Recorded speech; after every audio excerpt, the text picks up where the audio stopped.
Hey there, you wonderful listeners. I have a question for you.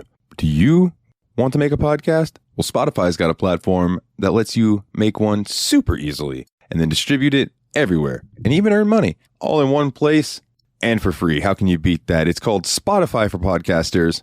And here is how it works. Spotify for Podcasters lets you record and edit podcasts right from your phone or computer. So no matter what your setup is like, you can start creating today. Then you can distribute your podcast to Spotify and everywhere else podcasts are heard. Video podcasts are also available on Spotify. And when you want to take conversations with your fans to the next level, there are Q&A and poll options available, and those are the best way to get them talking. With Spotify for Podcasters, you can earn money in a variety of ways, including ads and podcast subscriptions. And best of all, it's totally free with no catch. Ever since I've discovered Spotify for Podcasters, it has made doing my shows like the Steam Machine Podcast, Yabs Pod, and the JRPG Report much, much easier to do. Like being able to just go on there, record them, upload it, boom, it's done. I don't have to pay for a site service to host or anything like that. It's fantastic. So I highly recommend that you give it a try. Download the Spotify for Podcasters app or go to www.spotify.com/podcasters to get started today.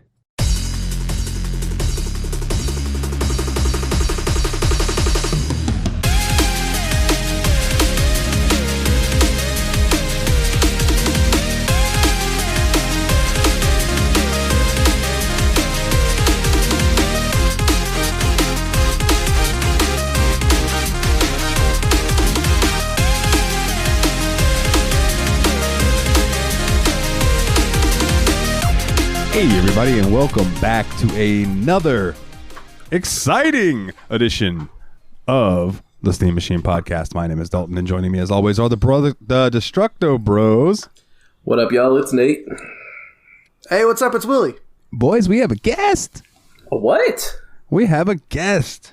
Not only a guest, but a patron as well. And the man, the myth, the legend.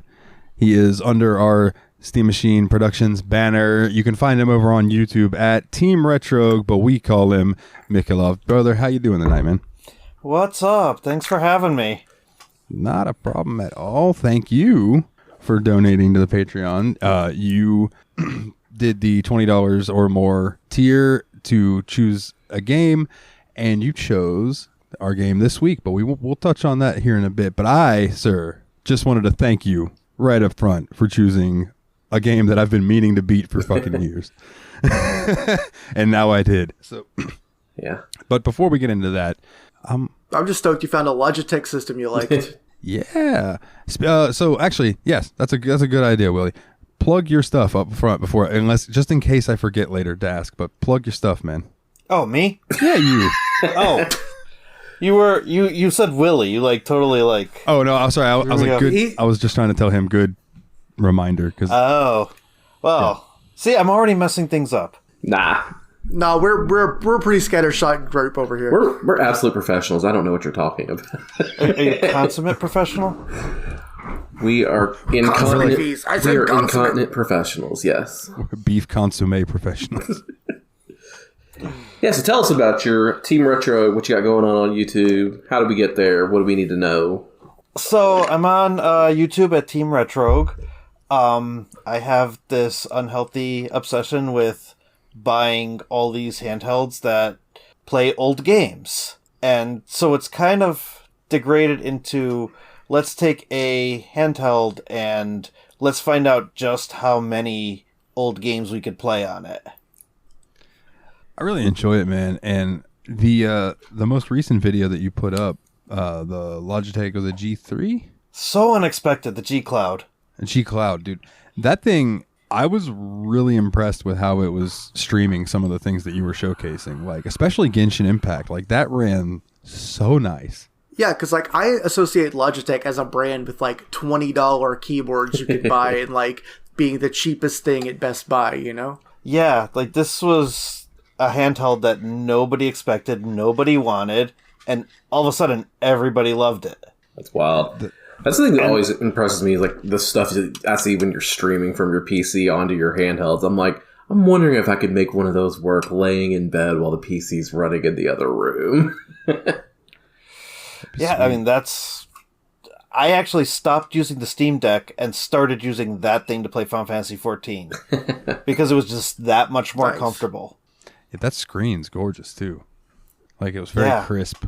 Yeah, I don't know how a keyboard and mouse company pulled this off, but they pulled it off. It's impressive. I love the way you shoot the screen comparisons too. Like, I didn't really have any. I watched your video on the Switch OLED, for instance, when that first came out, and like I had no idea what the difference between that and the regular handheld Switch was going to look like, and just that side by side comparison was really helpful for me. Like, I'm not going to get one because I don't play a lot of games in handheld mode, but like I could see why that would be a compelling difference for people. That's actually what I played Amalur on. Nice. How did it run on Switch? I'm curious. Surprisingly good. And actually, talk about the OLED. The thing looked beautiful on the OLED screen. Oh, I bet. And then having that thing handheld and being able to play it wherever is always nice. I tried playing it on the Steam Deck, and it just kept crashing. I have no idea why. Unfortunately, I think it's like one of those games that it's not super popular. So it's probably not high up on the list of things to make sure it's compatible and good to go. Like, I don't even know if the Re-Reckoning really brought in that many new fans to the series, unfortunately. Well, the thing about the Steam Deck, too, is, like, not everything is Steam Deck compatible. Like, when Sonic Frontiers launched, it was not Steam Deck compatible. The Steam Deck's a weird system, but it's interesting. I would definitely like to have one. It's interesting. It's a chunky boy. Yeah, how's the battery life on that thing?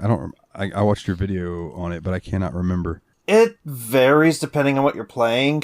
I can get Final Fantasy XIV for about 4 hours, but if I were to play, say, Spider-Man, 90 minutes. Oh, really? Yeah. Wow. Yikes. That makes sense. And if I were to throw, like, an old NES game, the thing will never die. Yeah. And that's 90's rough though. That makes it sound like the old Game Gear that would like chew through 4 AA batteries in the course of like 60 minutes, you know? My dad bought me an AC adapter for my Game Gear when I was a kid because he was sick of buying AA's. I feel like if you didn't have the AC adapter, your Game Gear basically wasn't getting played. Not at all. Yeah, I definitely had the AC adapter for mine. One of my favorite memories about the Game Gear was I had a copy of Mighty Morphin Power Rangers the movie, and that game had a music test mode.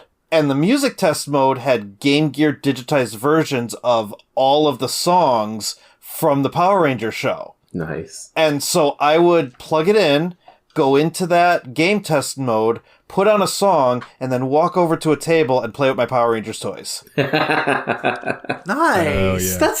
That's actually really fun. I love that. That's what's up. Which Power Ranger toys did you have?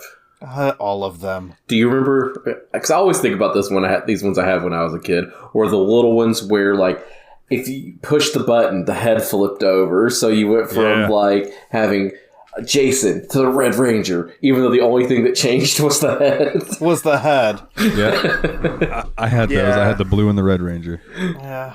So apparently, I'd actually met Walter Jones a few years back. Nice. And he actually told me that one of his favorite things to do was just sit in his living room and just take that figure, which apparently like Bandai sent him, and he would just sit there and just flip the head and laugh.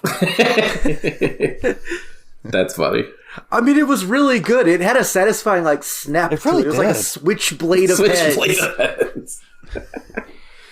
Then if you really knew what you were doing, you could switch the heads. Oh, that's advanced technology. I did not mess with that, but that's actually kind of awesome. So you can make Kimberly the Black Ranger? Mm-hmm. Well, you can make her helmet the Black Ranger. No, I'm sorry, it would be her No. You could do like the body of the Pink Ranger, but like the head of the Black Ranger. Yeah, interesting. It'd be like, why is she just wearing a motorcycle helmet? Weird. I don't know. How did we go from handhelds to Power Rangers toys? That's just how we do on this show. Hell yeah. I suppose. Via way of the Power Rangers, the movie video game, via way of Game Gear, via way of handheld systems, via way of battery life discussion. While we're on Power Rangers, R.I.P. Jason David Frank. Jason David Frank, the player of Tommy Oliver. Yeah. Yeah, very sad. Very sad. It's really sad. big fan. You know, the whole Green Ranger thing, we had those episodes on tape, and like we would watch those sometimes before school if we didn't really like the episode of Sailor Moon and Samurai Pizza Cats that was on that morning. Samurai Pizza Cats. You're leaving out Ronin Warriors. Man, Ronin Warriors was something too. I just remember exactly 6 o'clock right before we were going to school. They had a block of, it was Sailor Moon and then Samurai Pizza Cats. Has anyone ever tried to watch an episode of Power Rangers now? Yes. Yes. And what's funny is we had this discussion on YesPod this week, but I'm more than welcome to, or more than happy to talk about it again. I, as a kid, never realized the intercut footage, right? Now, as an adult, going back and watching it, it's really jarring to go from like 90s, late 90s, mid 90s stuff to stuff that was absolutely Japanese 80s stuff. Yeah. Super Sentai footage of them actually fighting. And then Rita Repulsa would come out. And I remember her as a kid, you know, oh, I'm released. I'm here to get the Power Rangers. Blah. And I never noticed as a kid how badly it did not sync up with what her mouth was doing. Like, it is not a good dub. That's also her hair. It's not a hat. Is it? Yeah, that's her hair. Wild. Oh, fuck. I always thought that was a big hat that she had on. So did I, until my mind was blown. You know, and this is something I had a conversation with Jeremy about. I was like, I would like to go back and watch some of the later Power Rangers seasons that I just kind of grew out of, like the Dino Rangers, or you know, and all that stuff when they did. I just think it would be cool because I know that. Oh my god, you're right. Yeah, it's gray hair that's just twisted with some leather bands surrounding it, but it is absolutely hair that's being pulled into two horns. Weird. I don't think I ever knew to notice that. I always read it as a hat. And then you had Ivan Ooze selling lean to kids. Ivan Ooze from the movie, yeah. I quote, Ivan Ooze was the third main villain after Lord Zed was the second one. I quote Ivan Ooze every day just because I'm a high school teacher. Dude, I used to have a little plushie of Zed. I loved that motherfucker. He was so cool looking to me. That's sad that they butchered his Badass. character when they brought Rita back. Yeah, because they had to reunite him and have him like. Yeah, he just went from being this like badass to being like comedy. It didn't fit. That's what Goldar was He's kind for. of a fucking knucklehead. No, Goldar was like the proud warrior. It was funny that he was so badass. Yeah, and then when all that went down, Goldar was the only one. It was the little blue idiot that was like the comedy relief. Oh yeah, the two like I don't know what you would call them, the little like troll things. Scratch and Grounder, basically. Yeah. Yes. But then like Goldar was the only one who was actually saw how ridiculous everything was when Rita came back. God, this show owned. Damn, this is bringing my memories back. Like the fact that I have opinions about Rita Repulsa's henchmen. That's so funny. What? Henchmen. Oh, I thought you said Hedgeman, and I was like, "What is Head Schmidt?" Yeah, Sonic the Hedgehog. Oh my god, sorry. It's probably that's why they call this stuff dope. Yeah. Oh, Megan, if you're listening, by the way, we should totally watch some Power Rangers. Like, I'm down. That's like so. Mikhail, I'll have to send you this song so you can get the reference. But you two, that fucking War King song, Gladiator, the chorus, I am Gladiator, king of the burning really sands. did sound. I'm like, that sounds just fucking like I go Power Rangers. There's no way that was unintentional. Yeah. I'm just hoping one of these days you make a YouTube video of you just playing the Power Rangers theme on your guitar. I could do that. It does have a pretty dub shred part, especially if you do that like whole extended version, I know, like the one from the I know movie. that shred part. It's all taps. Yeah, it is literally just. And it's fun as fuck. That's one of the funner riffs I know how to play. Is the Power Rangers theme. Like, it's really good. I remember LimeWire used to have this version floating around that said it was by Buckethead, but I don't know if it actually was or not. Probably not. It was LimeWire. That was probably the extended version from the movie. Was it the one that had like the verse that's like, they've got a power and a force that you've never seen before? Yeah. That was the version from the soundtrack to the movie. I feel like there was just a lot of tracks on about the LimeWire and Napster back in the day that people just said were about Buckethead to get more people to download it. Oh yeah, or like that one Legend of Zelda song that was definitely by System of a Down that didn't sound anything like System of a Down except they had an accent. Dude, I remember downloading what I thought was Backcountry by Avenged Sevenfold, and it was actually On Wings of Lead by Bleeding Through. And if you've never heard Bleeding Through, they're way heavier than Avenged Sevenfold. So it was just really random. I also remember downloading some Weird Al songs that ended up being some weird racist songs that I knew weren't Weird Al, because like Weird Al just... Oh my god. I'm imagining like someone labeling like David Allen Co. Triple X stuff as if it was Weird Al. Pretty much. Also, it said that it was ICP doing Marijuanaville, which, for all intents and purposes, the dudes singing Marijuanaville actually do sound like Violent J and Shaggy when they're just doing normal voices. But I don't even know. It was like, I don't even know. I think it was some comedian who did that. Oh my god, I actually do remember one from that day, which is we had a song we downloaded that was called Hunger, that was supposedly a Metallica and Megadeth like crossover or whatever, and it was just some Christian metal band that like kind of vaguely sounded a little bit like one of them.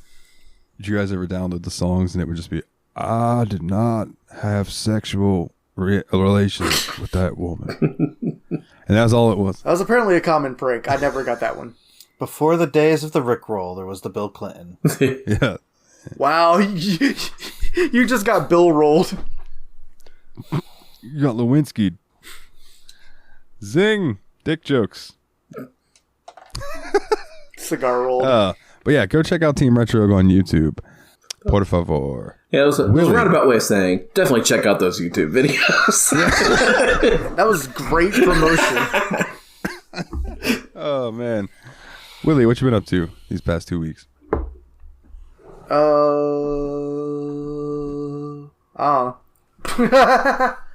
That's fair. I pass for now. If I remember something, I'll say it. Okay, I'm going to save Nate for last because he's got the most to talk about, I'm going to assume. So, Oh, wait, no, I do have one, but it might be one that Nate was going to talk about, but I'll go ahead and bring it up. It's definitely a Nate-related thing. I finally got Nate playing a more recent Idle game. Oh, yeah. So we've got him downloading and playing the game NGU Idle.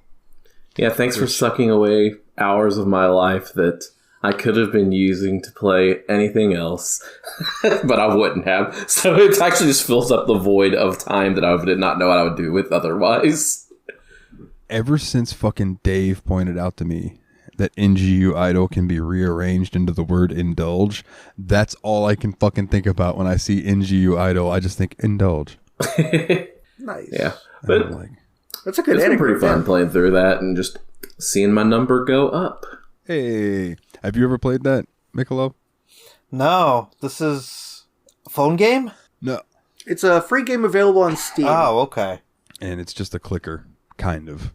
A clicker and a waiter. That's kind of in the style. It's kind of in the style of those clicker games, but it's like a little bit more in depth. Like there's a whole bunch of interacting mechanics, basically, and it has more of a sense of humor than a lot of the ones that came before it did. That's the reason I stuck with it, and I got I'm like 900 hours into it or whatever. But let me tell you, I used to leave that game running for like days at a time. Just let it be idle. Yeah, and just let it be idle. Yeah. Like the name. Numbers go up idly. That's NGU Idle, short for numbers go up idle. Yep. And I meant to download and play the second one. I just never did. NGU Industries, it's not that great. He kind of abandoned that one, and he's working on a more of a proper sequel that apparently is going to have battle elements that are inspired by Mega Man Battle Network. Interesting. That sounds involved. Yeah. Well, that was a really good Mega Man joke, Nate. Mega Man 8. Dalton, what have you been up to, Dalton? Tell us about your week. You stupid bastard. The past 2 weeks, man, I have just been This show sucks. working and working, and then like I will say I've been lucky. Like Megan's been here the past 2 weekends. That's been pretty sweet. Nice. And like I just want to say again, I think I brought this up. This might have just been us having a conversation, but like it's so nice to like have a girl that's over now who's like, play your game that you need to do for the show. I want to sit and watch you play. Instead of, why are you playing video games? Because that's what I used to get. Like, why are you just sitting there playing video games? And it's like, well, because you're watching this Futurama episode for the 12th time, and I just figured I'd play some Octopath Traveler, that's all. on my Switch. By the way, something I noticed about Octopath Traveler this week, I don't know if that means anything or not, but Octopath, like I looked up the katakana for it, and it's Okutopasu, which is exactly the same way as you would say octopus if you were spelling out the English word in Japanese. So I don't know if there's like a pun there that just didn't translate or what. Octopus is traveler in the shade. That's my favorite Ringo Starr song. So good. Octopus's Garden, so good. It's actually a good... People say Ringo's song sucks, but I actually like that song. I like that one, and then he's got the they're gonna put me in the movies. They're gonna make a big star out of me. They're gonna demonetize this podcast, but we don't make money. Subscribe on Patreon and pay me. So say you make at least $20 a month. Yes, yes, and we do appreciate that very much. Hey, it either goes to you or to some weird handheld. So, just as long as you're wasting your money one way or the other, right? it's got to go somewhere. I have. Oh yeah, gamer. I have started playing The Sims 4 again. Rip. And it's been fun so far. I got all my mods installed, so I need to get my dude a bag of weed. And so, of course, and if Chandra's listening, she'll know all about this. So I went to Wicked Whims and got Wicked Whims, which is the basically the sex main framework that you need for your Sims to actually do it. So anyway, what's fun about it is that it adds a few things. For some reason, the drug mod that I have adds dust to your house. So like you have to worry about dust and vacuuming, and you can buy like little Roombas, and they'll just like zoom around the house and stuff. But then the sex mod adds peeping Toms. So like your sim will just be like sitting chilling on the computer like playing, and all of a sudden this person will just come up and just like peep in your window. God. And you got to go out there and be like, get off my lawn, and they'll run away. They're actually looking at the Roomba. Yeah. They're like, God, look at that thing just crawling around. Yeah. I want to go PS1 Toomba on that Roomba. God. If that was a Tomb Raider joke, doesn't she explode? That's true. No, actually, that was a Toomba joke. But Tomb Raider, but with a Roomba, a Roomba, it would be what would it be? Roomba tater. So if you just take a Roomba and put a potato on top, it'd be like the opposite. I don't fucking know what the fuck I'm talking about right now. Nate, how was your week, bud? Yeah, man, it's been weekly. Dalton. Dude, it's been a long day. It's been a long day. So, most of my time has been spent between either Kingdoms of Amalur or two new release video games that both came out at just the time where I needed to put a lot of hours into Kingdom of Amalur. But the first one was Sonic Frontiers, which I know I touched on a little bit last time we recorded, and I ended up beating that game twice and 100%ing it on Steam. Attaboy. Yeah, dude, the game's just great. Like, it's a real... it's hard to figure out what like Sonic game to compare it to, because to me it outshines the rest of the 3D Sonics, and that I don't care what you think Adventure 1 or Adventure 2 stands, like Sonic Frontiers is a better video game. As it should be. Like it's to me, like for a Sonic fan, it's a fantastic game. It's a fantastic Sonic game, and it's a really good video game, period. Like I think there's just a lot to it, and it's a lot of fun. So pick it up if you get a chance. Now, the other one that also came out, Pokemon Scarlet and Violet, and I have been pumping hours into that since it came out as well. I've got 6 gym badges, all the Titan badges, like all this kind of crazy stuff in the game. And just finding new Pokemon and building your team is just a joy and a blast, and it's like one of my favorite parts of these games, and they've really done a good job of giving you plenty of options, and even putting some familiar ones in from the older generations, and then surprising you when you get a surprise evolution to a Gen 1 Pokemon that you didn't expect. So... Apparently people regard that kind of thing as spoilers, so I guess we shouldn't say the explicit one that it was, but there was a Gen 1 Pokemon that got a new evolution that you showed me, and I was absolutely delighted. Yeah. I only read about it, but dude, I'm like, what? Yeah, buddy. Yeah. I've only seen pictures, but I know exactly what you're talking about, and yeah, amazing. Yeah, I'm glad everybody's feeling that way because I was super jazzed when I got it. I was like, what? This isn't a spoiler because it was in the trailers, but my boy Girafarig Oh, yeah. got an Evo. Yeah, now the neck is Nice. even longer. That's just a great design. I never quite understood like the whole thing with Girafarig. I just thought it was cool, but the Evo it took everything I already liked and just made it better. Who would win in a neck fight? A Alolan Executor or the Girafarig evolution? Ooh. We'll tell you next week. Next week. I see what you did there. That's cute. We gotta take a The show Pokemon. sucks. we gotta take a bite out of Nate's humor. We don't even record weekly, so. What is next? Is next week when they're giving the Pokemon Home update? I don't know. Or are you just saying? Are you just making a joke? No, was that's not just coming making till a March. Joke about necks. Oh, okay. Sorry. He's just being a real piece of work. You worded that very nicely. Normally, Willie would be like, "Nate, you absolute piece of shit. I hate you."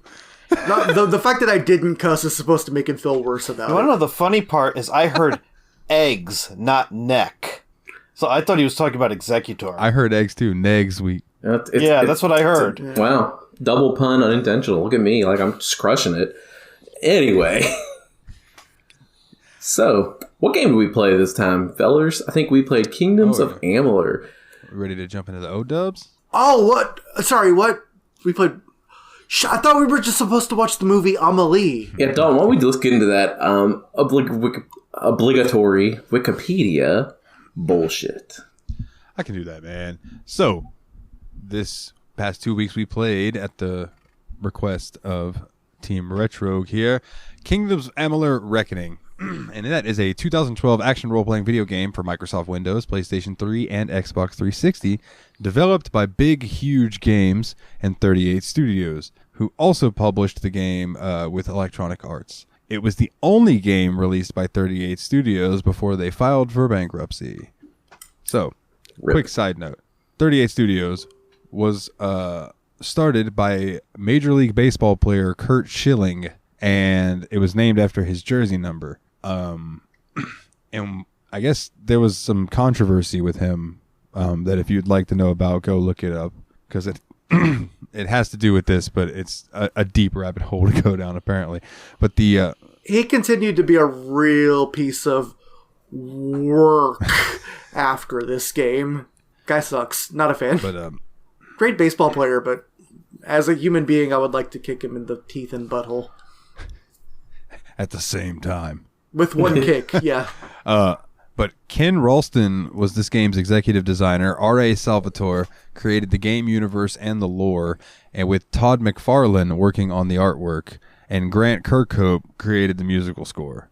That is an all-star cast. Such a- It's crazy. Yeah, it's such a crazy dream team, and yet this game gets like it has no impact on the public culture. People do not remember this whatsoever, and that's wild considering the names you just said.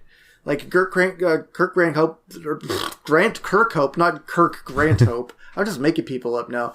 Like famous composer, Rare Software, a lot of their greatest games, including Donkey Kong Country and all of that.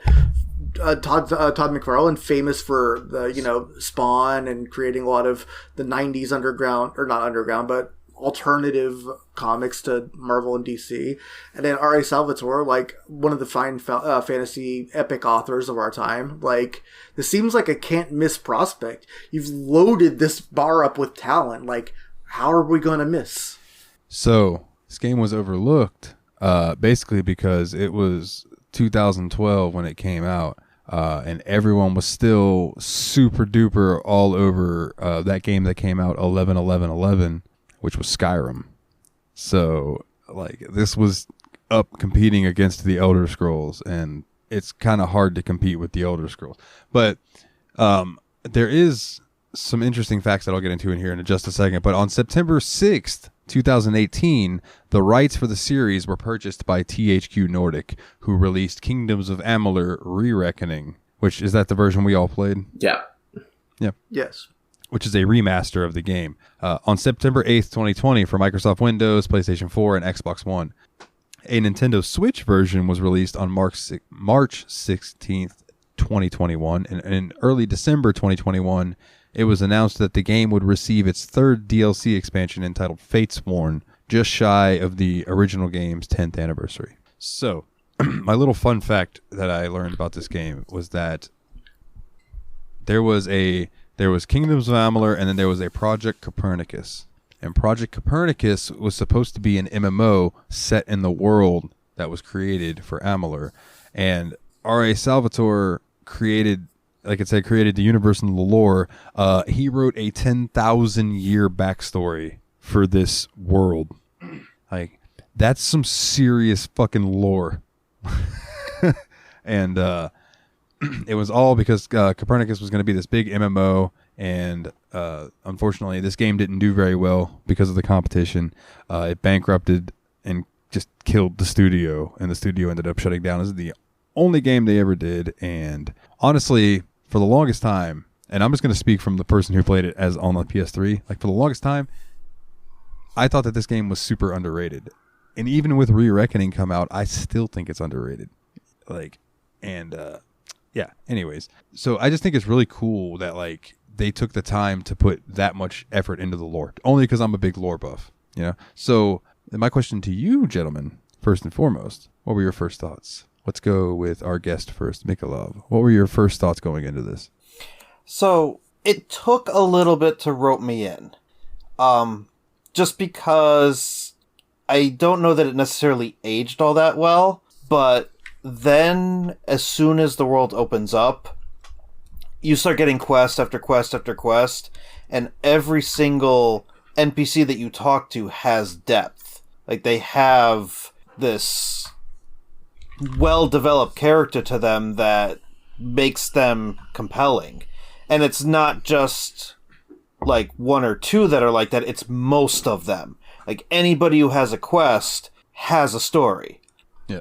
And that combined with the combat finally, like, roped me in.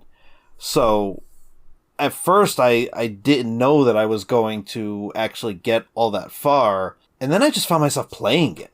And finding myself, when I had the option to play something else, still going back to Amalur. Yeah, I can agree with that. Did it help break that cycle of Final Fantasy 14 for you? Oh, listen, I still have a coworker that's pushing me to play that game some more. I had to tell him that I needed to take a break. It's always healthy to take breaks. I think they even tell you that on loading screens. And the funny thing is he's just plowing through the story. I think he's on Shadowbringers right now, and he just wants so badly to talk to me about it. And I'm just like, I have a backlog, dude. Like, if I sit and play Final Fantasy 14, it will be the only game I play for years. I quit Final Fantasy 14 for the benefit of this show, because there would be weeks that I'd be like, fuck, I played Final Fantasy 14 for 5 out of the 7 days that I had to play our game of the week. So. But yeah. So, Nate, what about you? What was your first thoughts going in? Yeah, one thing I think the game right out of the gate did immediately really well was the whole opening sequence of the game. It drops you in, you get to be reborn and create your character basically from there. And then it starts taking you through this nice little tutorial section where at first it gives you like a great sword or whatever to start fighting people with. Then it gives you a staff to start fighting with, and then gives you knives to start fighting with. Immediately letting you try out all these different battle styles before you get to the Fate Weaver to decide what your battle style is going to be. So I thought that was a really interesting way to go about it, because just it throwing all the different weapons at you and letting you get a feel for how they all felt. That really influenced what class I decided to play, because going into the game, I immediately would think, I'm going to be big, strong, dumb boy, one brain cell. But instead, after playing a little bit, I had a different opinion on the style I wanted to play. So I really like that about it. I think it looks pretty cool going in. Like, the areas around and everything has a nice look to it. Like you said, it's a little dated or whatever, but that never really bothers me in a game. But the one thing I thought was really great was the amount of movement you actually have in combat. It feels like you're doing something. You're not standing still, hitting the button, just doing that over and over, like in certain series by Bethesda. But so, no, first impressions were really positive. I was like, this is a really cool game. Okay. And Willie, what about you, bud? I couldn't believe that the first living NPC you meet was named Incel. Yeah, dude. Megan was watching me play on Discord, and I was like, "Oh yeah, by the way, this guy's name is Incel." And she's like, "Really?" Yep.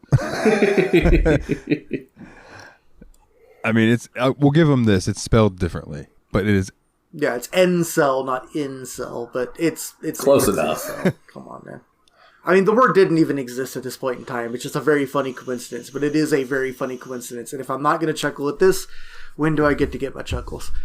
But yeah, no, I had a similar feeling where I thought they did a good job of setting up your choice right out of the gate of like, you know, you've just woken up and yet now you have, you know, pick your weapon style, pick how you're going to, fight things. And I think it did a good job of even like giving you some of the themes really early on. The one thing is, because it starts you off with all these gnomes and shit, like I did get this weird like World of Warcraft-y vibe to it really early on. Yeah. Like I did play the World of Warcraft demo once and I played as a gnome and I'm like, oh my god, I'm back in World of Warcraft. What's funny about that is I might have mentioned this to y'all off air during the Patreon or whatever, but like one of the videos that I watched on this was said that it reminded the guy a lot of like Fable meets World of Warcraft. And I got a lot of Fable vibes off of this game too, but I'd say it was closer to Fable and Skyrim for me. I can see that. So my first impressions with the game were back on PS3. And let me tell you, playing this back when it came out, this was a good fucking game. You know, and like I've always been partial to the art style. I really like that cartoony, really fantasy heavy vibe. And I mean, it's one word, but I'm going to say I got two words for you. Bioluminescence. It's everywhere in this game. And it's fucking wonderful because that really just like screams fantasy vibe when you're running through a forest and there's just like some plants that are just glowing. You know what I mean? Like you're not going to see that shit in real life, but in a fantasy world you might. So it's just, it draws me in, that kind of thing. Yeah, there was even something really early on where you're walking through the starting cave and like one of the reasons they can tell you're something else is because like these like mushrooms that don't really respond to anything except magic energy all of a sudden start blooming up and glowing at you, basically. Yeah, when you run through those patches of them and they all just and light up. That's so cool. Yeah, it's very satisfying. Yeah, and then like you mentioned, and we'll talk about this more in a bit, I'm sure, or we can get into it now after, you know, first impressions are wrapped up, but like the combat is brilliant. It's so good. And I guess we can use that into leading into like what was everybody's build, because I don't think we need to go story heavy quests and stuff because that would take too fucking long for this game. So maybe we'll touch on some if we ran into some good quests or funny quests, but like what was your go-to like character build? Nate, I know you already touched on that you didn't like being the big strong boy like you thought. Yes. So like my character, I can't remember exactly which race it was. It was one of the human ones. It was, I think it was the Varani, but I'm not absolutely sure on that. But instead of going for a big beefy boy, I went for a pure finesse build, like just a rogue. So my character, I only used the daggers and Fey Blades. I wasn't about the ranged attacks because I didn't enjoy the bows. So it was just Fey Blades and daggers all the way around. And I just loved like and this is what I learned from the tutorials, how much I just loved sneaking up on people without them seeing me and slicing them and just one hit killing them. It was so good. yeah, satisfying as fuck.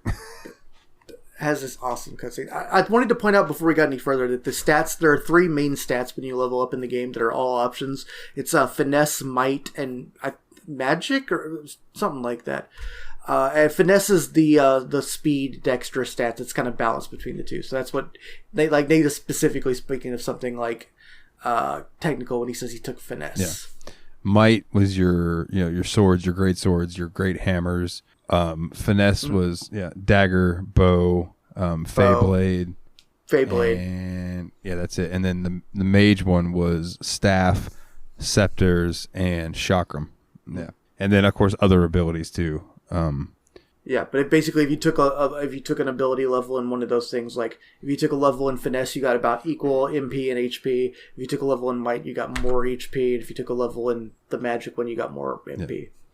Now, so you went straight finesse. Yeah, I just dumped all my stats right into finesse.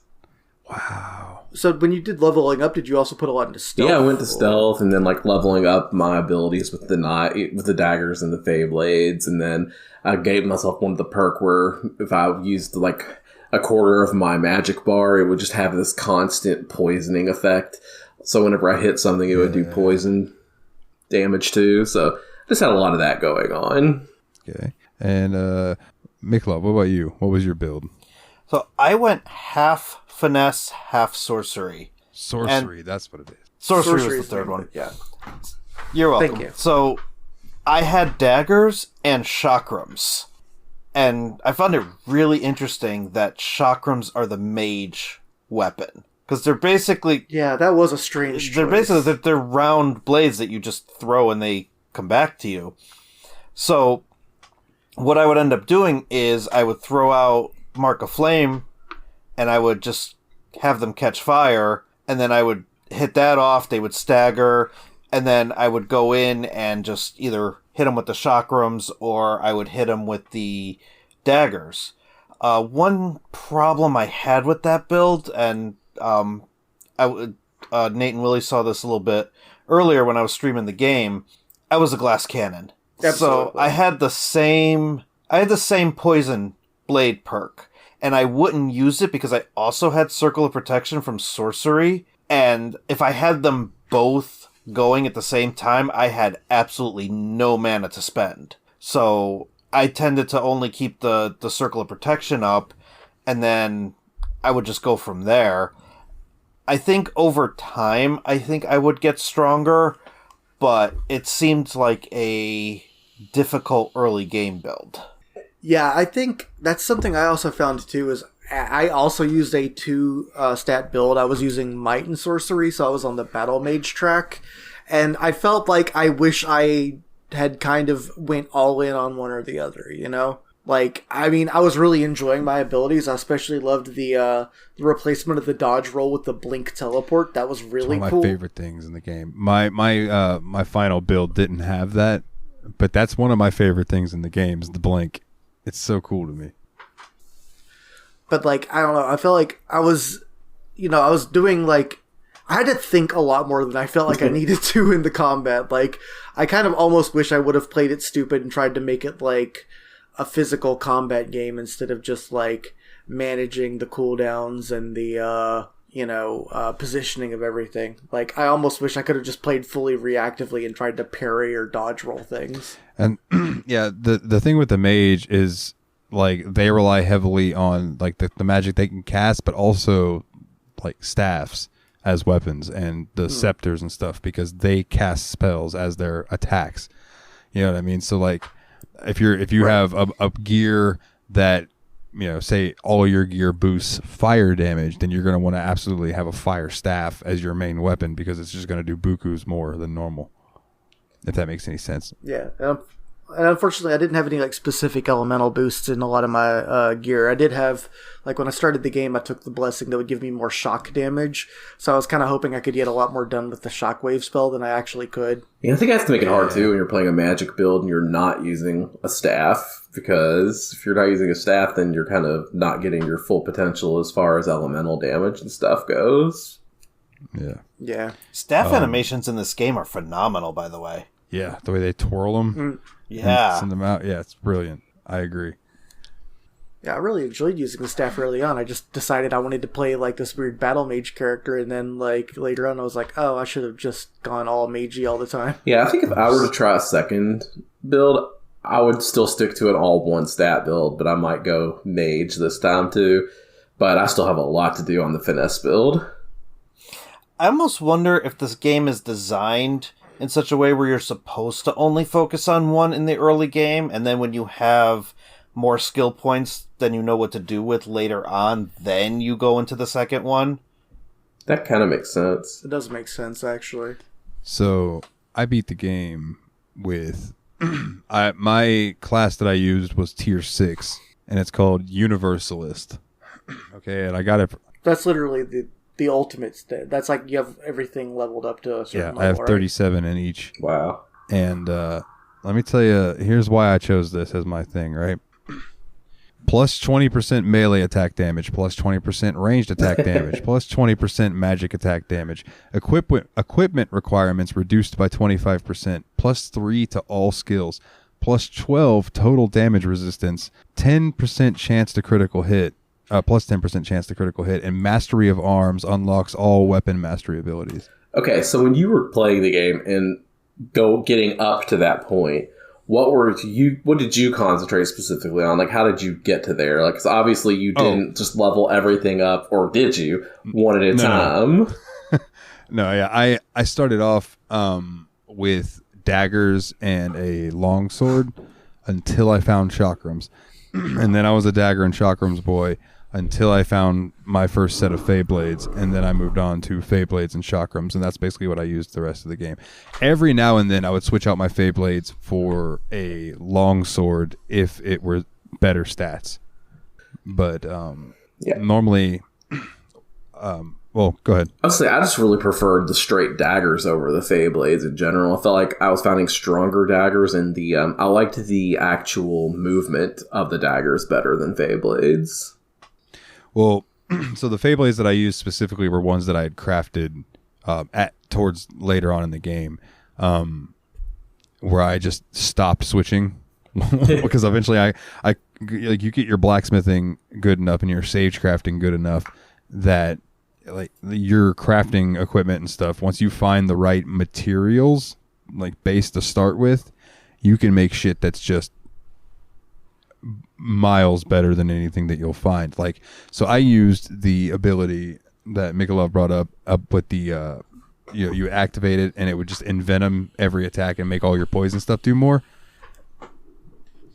And then the Fey Blades that I created like had some serious poison stack damage. So I would go in and use those on creatures and start hitting them with that and get them all poisoned. And then I would roll out and pull out my chakrams, which had a bunch of like fire damage, and then I'd throw those and it would set them on fire. So they're burning and they're dealing with poison damage. And I had up, like I said, the thing that made poison better, and then I would have like all my gear that would raise fire damage and stuff. So I was just like, it just got to the point where I was playing on hard and it felt like I was playing on easy mode. I could just melt things. It was insane. Unless it was like, you know, a boss or something. Then they gave me a little trouble. Did you find that gear was easier to craft later on in the game? Like you were finding components a lot easier than in the early game? Yeah. Yeah, because eventually you start picking up so much gear that you don't know what to do with it all. So you start salvaging it, or at least that's what I would do, is go to the tables and salvage it, and it would give you components. So like when you start off, it's like, well, where the fuck am I going to find all these things to create this stuff? And then eventually you're like, you can craft anything that you want because you have all those components, because those components don't have weight. So that's actually something I've really wanted to bring up too, was the way that the game's inventory system is laid out. It's like, unlike Skyrim, where it's based on like how many kilograms each item weighs or whatever, basically each slot of an item, like if you have a unique item that takes up one of your 70 slots or whatever, but components for crafting, components for alchemy, and components for gemcraft, none of those actually take up slots no matter how many you have. So like you can have as many like crocus flowers or whatever, that's not what it was called, but you know what I mean, like as many of that one alchemy component as you could possibly carry. So if you broke down that weapon, you wouldn't be like breaking it down into a handle that's using up one inventory slot and a blade that's using up a second inventory slot. You'd be using no inventory slots instead. Is that something that was present in the original game? yeah, Okay. I believe so. It was in the original game. That stuff didn't take up your slot. So I wasn't aware that you could salvage weapons, so every time I just got a weapon, I would get as many as I could, take them to the store, and sell them. Speaking of selling things, though, I'm curious. Did anybody end up being just like fucking rolling in gold? Not really. No? I had enough gold at one point that I could spend some on bonus levels for... What was the one random dude I ran into that had like levels for shit I'd never got anything? Like I think I got like levels from mercantilism off of some dude, because it was like, you know what, whatever. I've got like 12,000 gold and this guy's selling it for 12,000 gold. Oh man. But I was never like super rich. So I didn't spend. I sold all the, like, you bought this game, here's a bunch of gear, and anything that wasn't for the class that I was using or that I wanted, I sold right off the bat because I tried to emptying that chest and then realized I have nowhere to put all of this stuff. Mm-hmm. So I ended up just selling it, and then I ended up with an abundance of money, and then I saw how much it cost to repair gear. That's right. Yeah. And I'm just like, I'm not paying for this. The thing is, too, you had a wild high blacksmithing level, too. Like, I feel like buying repair kits and just fixing it yourself was always the right option. For you, at least, for your character. Absolutely. And then, well, I can tell you, there was one point in the game where I was running around with about 600,000 gold in my pocket at all times. By the end of the game, once my detect hidden skill was up, so like I would loot something and it would be like 675 gold. 400 of this was from your detect hidden skill and shit like that, right? Yeah. So by the end of the game, I went and I loaded up after I beat the final boss, and I went and I sold all of my named shit that I wasn't wearing, because I'm like, I'm going into the DLCs now. All that shit's going to be better than the stuff that I'm already wearing. I'm sell it all. I now have, I don't remember exactly how much over, but I have over 2 million gold. It's like, I'll just be able to buy whatever I want. I'm becoming my D&D character where I was just like, how much does that cost? 1,000 gold? Here's 5,000. Make it happen. I don't want to ever have to talk to you again. Like, that's what I used to do in D&D, because we just had so much fucking gold from shenanigans that we got into. According to the exchange rate I have, I believe this is a visual joke. That's 1 billion. That's 1 billion yen. You can buy the Millennium Tower. Sweet. Yeah, visual joke. I pulled out an actual abacus. I'll only buy the Millennium Tower if the top of it opens up and I can fly out of it with the Millennium Falcon. Ooh. Yeah. Nerd jokes. So, do you guys have any like quests or anything that stood out to you? Things that you can remember that were, for lack of a better word, memorable? Oh yeah. Probably the worst quest in the game. So I took on a traveler's side quest to get these boots from this elf.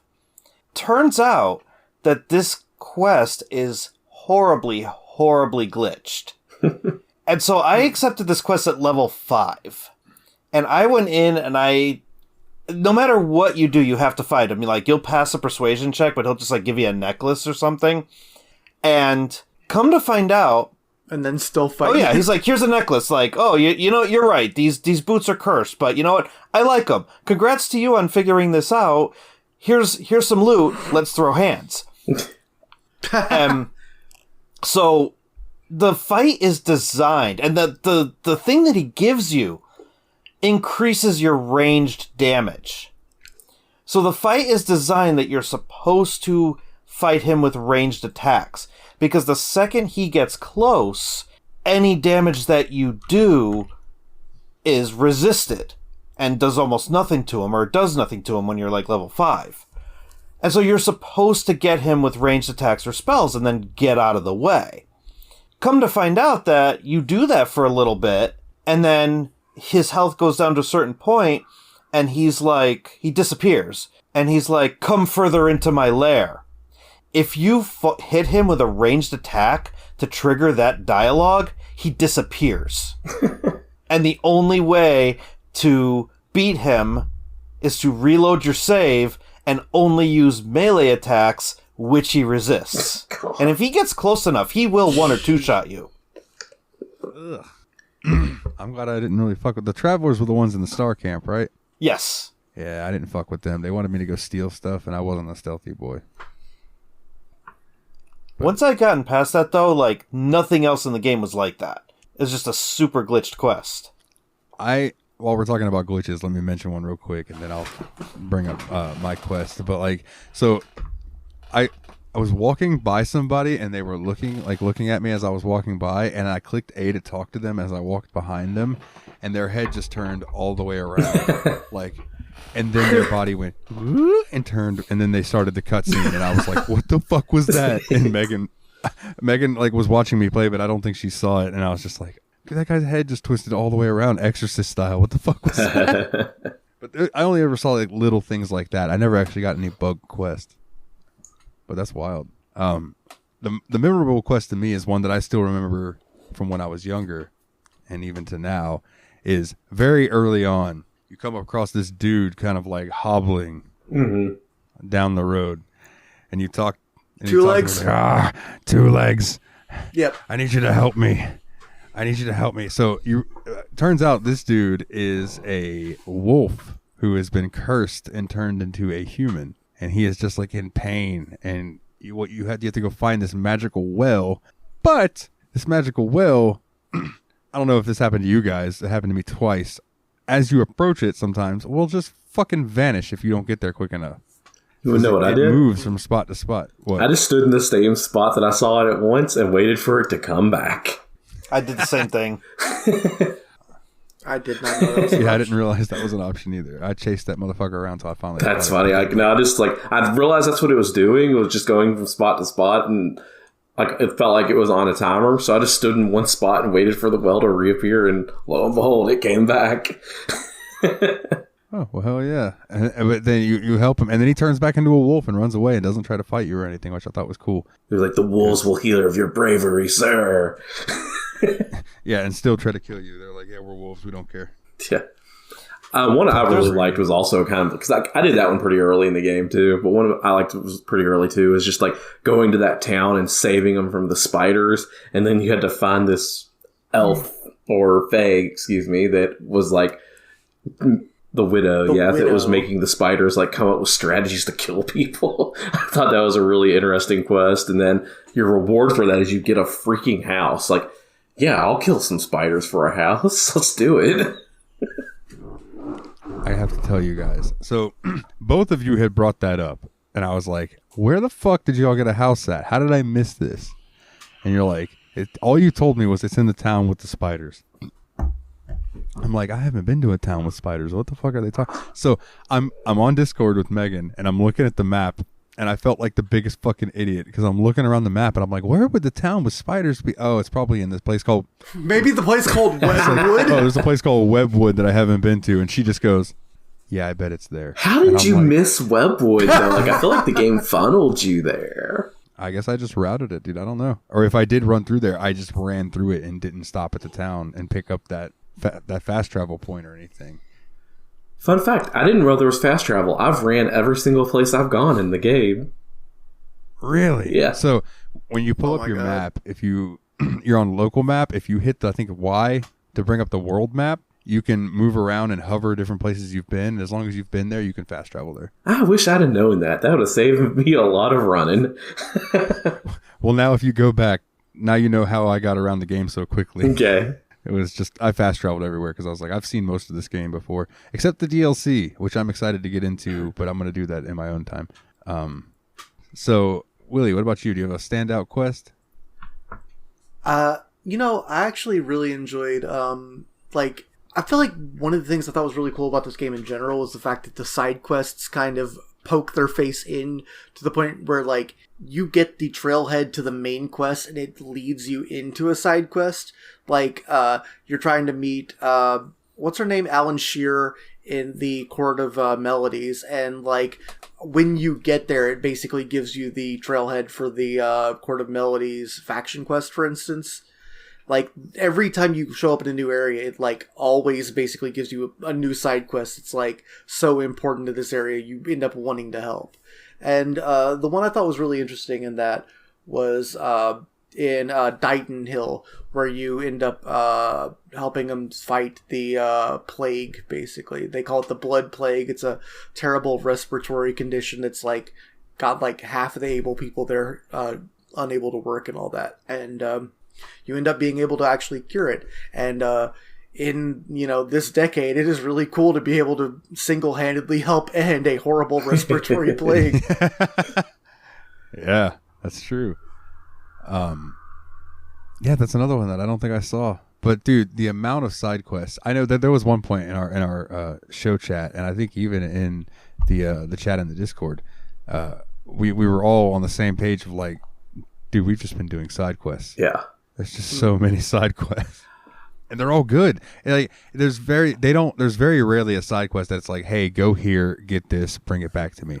And if there is, you still have to deal with something. You don't just go and pick something. It's like you're gonna have to go and do a fight or something along those lines. But like I feel like the writing in most of the quests was very good. Yeah, I agree. And like it's done in such a way that it makes you want to do the side quests too. Like they don't feel like fetch quests or chores. It's like, yeah, this actually seems like something that could be fun. Let's go do it.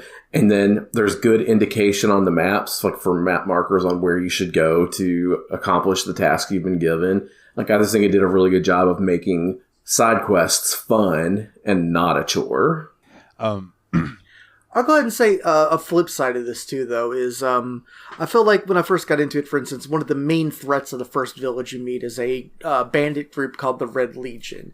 And they tell you all these horror stories about, like, the boss of it, who's, like, they almost basically intimate that he's a vampire, like, dead, like, Ittered the Dead or something like that. Red Ittered, something ridiculous like that. And you're like, oh, I'm going to definitely kick this guy's ass. And then you do end up just finding a mission in the first like 8 hours of the game and you can just absolutely kill him, and then the Red Legion's still around for some reason, and it's like, well, what did I do? had that same thought because I killed Red and then I ran into one of his bandits and they were like, oh, Red's gonna love when we bring you your head, bring him your head or something like that, and I was just like, oh, they haven't gotten the memo yet. Like your buddy's dead as fuck. Yeah, your shit's busted, it's over. But no, they're still just hanging out in that forest like nothing happened. Look at me, I'm Red now.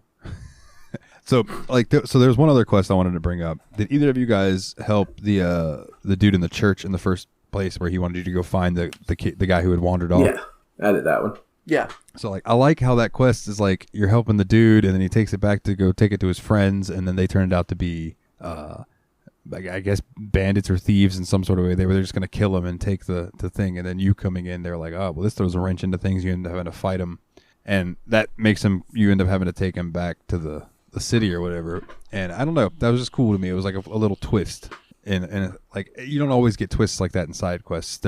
I'm used to Bethesda side quests where they can be very cut and dry. Yeah, like, and that's what I'm saying too. Like anytime that I say something positive about this game and it sounds like it might be a subtle jab at Bethesda games, it is. I feel like both me and Nate like missed like 10 to 15 years of computer RPGs. So a lot of the times, even when we're not explicitly saying, unlike in Skyrim, we're both kind of secretly thinking, this did something better than Skyrim did. Yeah. I think this game, to be honest, did a lot of things better than Skyrim did. I feel like the world felt like the geography was a lot more interesting, for one thing. Like, even if it was just narrow passages from one place to another, at least there was, like, elevation changes. It wasn't just vast plains of nothing. The one thing about this, too, is, like, this game feels a little bit more...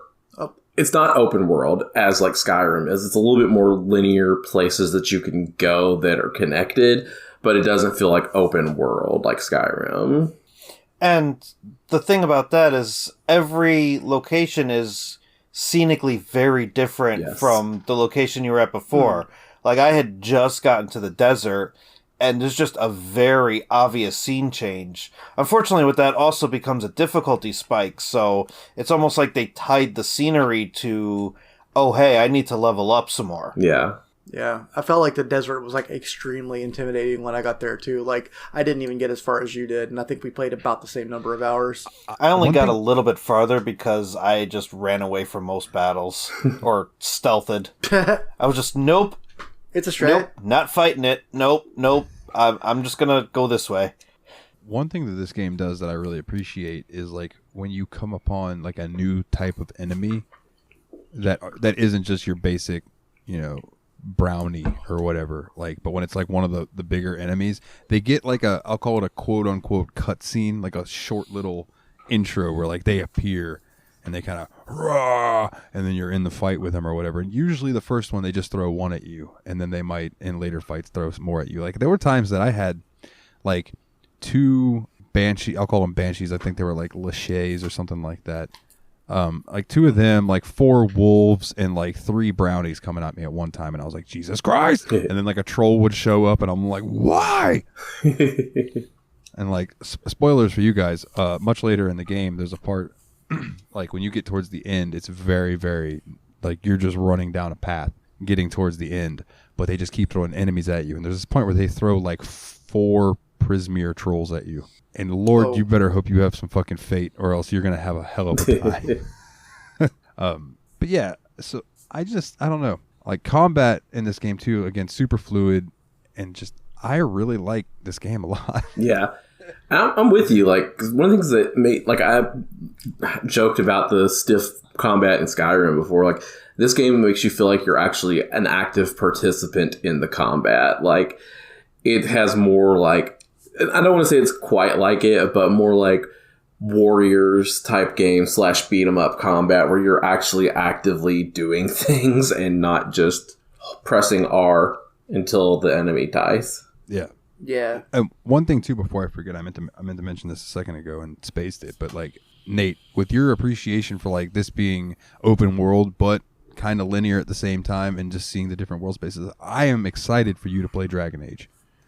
Yeah, because Dragon Age is very much like that. There several times during, like, when I was playing this game, I was like, maybe I should install Dragon Age and see how that feels too, because like you've mentioned that one quite a bit, and I was like, it would be nice to have a third point of reference, because like as of right now, as far as like these RPGs that aren't JRPGs goes, like my biggest points of references really are now Skyrim and this game, TBH. I mean, I guess if you... So we need Witcher, we need Dragon Age and shit like that, you know? Oh yeah, The Witcher is like if you took the open worldness of Skyrim but then like populated it. And then another series that I'm interested, well, it's not a series, it's just one game, but I'm interested in y'all's take on it when we eventually get to it. And Mikolov, if you haven't played it, I'd be interested in you too, is Dragon's Dogma. I've actually played that game. It's an RPG, but it is made by Capcom, and it's really good. It doesn't hold your hand, but it's very good. Like, if you go and look at the Steam reviews for it, I think we've had this conversation before. In retrospect, people were like, "Oh yeah, this game was Dark Souls before Dark Souls." Elden Ring before Elden Ring. Yeah, that's right. Elden Ring before Elden Ring. Yeah, and it's kind of true. It's not as pretty as Elden Ring, but like, it's definitely like you got to learn how to deal with each enemy type. You know, it's not so much like Kingdoms of Amalur where you can run in and kind of just beat them up your way and dip and dive around. No, like in Dragon's Dogma, you're fighting a Cyclops. You got to jump on him and climb up to his head and try to stab him in his eye and stuff. Like, it's intense. But anyway, sidetracking. I would definitely looking forward to Dragon's Dogma at some time. Definitely looking forward to Dragon Age. There's so many Dragon games. Yeah, Dragon Quest. Dragon Quest. Dragon Warrior. I would actually liken Dragon's Dogma to Monster Hunter, except more than one monster is coming at you and it's an open world. Yeah. Yeah. So I can spit. Yeah, sorry. Oh, go ahead. Let's say I was going to ask if y'all had any more thoughts about Kingdom of Amalur. I always have one thing I was really curious about. I mean, you got all the way through it, Dalton, so you'd be the only one that could answer this. But, like, the game is really hammering on early on this concept of you being fateless, that you're, rewriting history as you play. But so far as I've gotten to the game, every dialogue tree, it's like, when someone talks to you, the choices are basically like, I don't know what that means, or, yeah, I'm pretty badass, aren't I? Like, I haven't felt like I've had any meaningful decisions. Do you end up actually getting meaningful decisions that affect the world later on, or does it kind of leave you on a path? It kind of just leads you on a path, in a way. Yeah. That's kind of what I figured it would do. Like, in the end, you end up fighting, spoilers, by the way. So sorry for anyone who's listening. It doesn't want to skip ahead, but without giving away, like, a ton. But you end up fighting Gadflow, which that's the big bad. Big his name is Gadflow. Egad. And you find out that you were resurrected for a purpose, because Gadflow is trying to resurrect. Hold on, I have her name pulled up. Tiknar or something like that? Tirnock. And spoilers, he does resurrect Tirnock, and that's the final boss. Is you have to fight Tirnock, which is a giant fucking dragon-looking thing. And yeah. So, I mean, it kind of pays off and it kind of doesn't. I can give you an answer more once I play through some of the DLC, and maybe it'll affect more in that. But I think some of your decisions and like who you help and all of that affects the ending as far as who comes to help you during the final battles. But I'm going to be honest with you guys. It got to the point where I stopped paying attention to the story. Because, like, it just kind of... And there's a lot of capital letter nouns. You know There's what I a lot mean? to it. Yeah. And like early on, I get kind of into it because I'm like, oh yeah, the idea of the Fae of the Winter Court versus the Fae of the Summer Court. Like, that's cool, you know? It sounds neat. It sounds mythological. Then you meet the Fae and they're just super elves. Yeah. Hold on. I have a description of the doc. So one thing that I found was weird, and I know it's just because it's a choice that you have in the game, but when you are talking to Alan Shear, I believe is her name. Yeah. Yeah. Hold on. Let me pull up the screenshot. Alan Sure, yeah, the Darker Flight. So, or Dockarfil.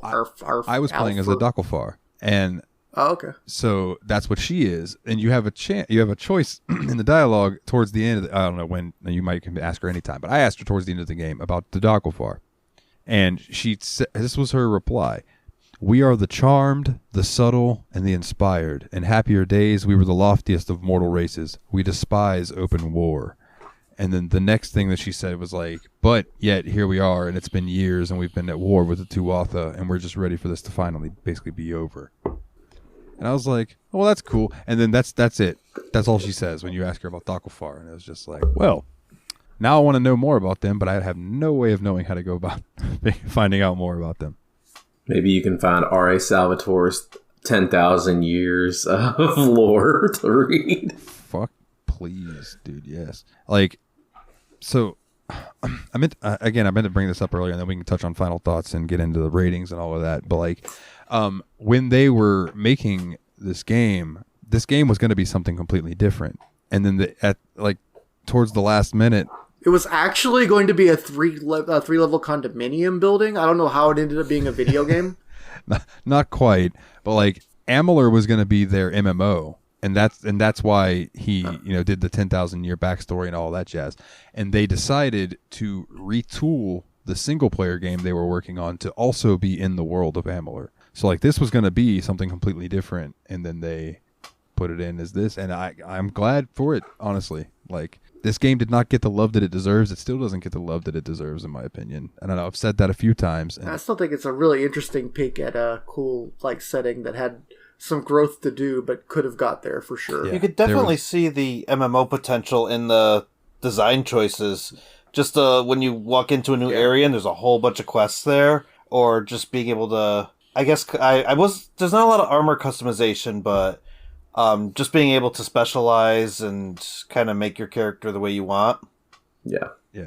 And this was almost like Borderlands level of loot at times. It's just so much of it. Yeah. Like, there was a time where so I went around eventually and went and bought all the backpack upgrades that I could. That's smart. So I think I could carry 110 items, and I would have 80 on me because I would have all these named items that I'm like, they're worse than what I have, but I don't want to get rid of them for some reason. Because do you know you have a treasure chest in your house that you can store them in? I found that out once I got that house. Yeah. Which was more than halfway through my playthrough. But yeah, man. I will say it did give you a lot of useless items, though, because you would have these Fey Blades you used, and here's some crude steel Fey Blades. I bet you wanted these. Yeah.